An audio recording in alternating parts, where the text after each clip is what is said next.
این65 کی سیاست میں اہم پیش رفت۔ سابق چیئرمین حاجی چودھری میاں خان ڈوگا، حاجی چودھری شوکت ڈوگا اور چودھری عدیل شوکت نے اپنے ساتھیوں سمیت چودھری نصیر احمد عباس سدھو کے قافلے میں شمولیت کا اعلان کر دیا۔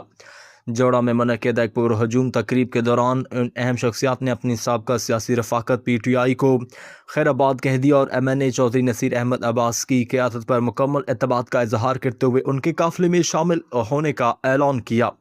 اس اہم موقع پر چودھری ریاض احمد ڈوگا، حاجی ظفر اقبال، چودھری یاسین پیر جین، صوفی نذیر،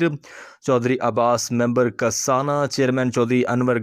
گورسی، چودھری مشتاق چیچیاں، ماسٹر نواز اور چودھری صفدر کرنانا سمیت علاقہ کے دیگر اہم سیاسی و سماجی شخصیات بھی موجود تھی۔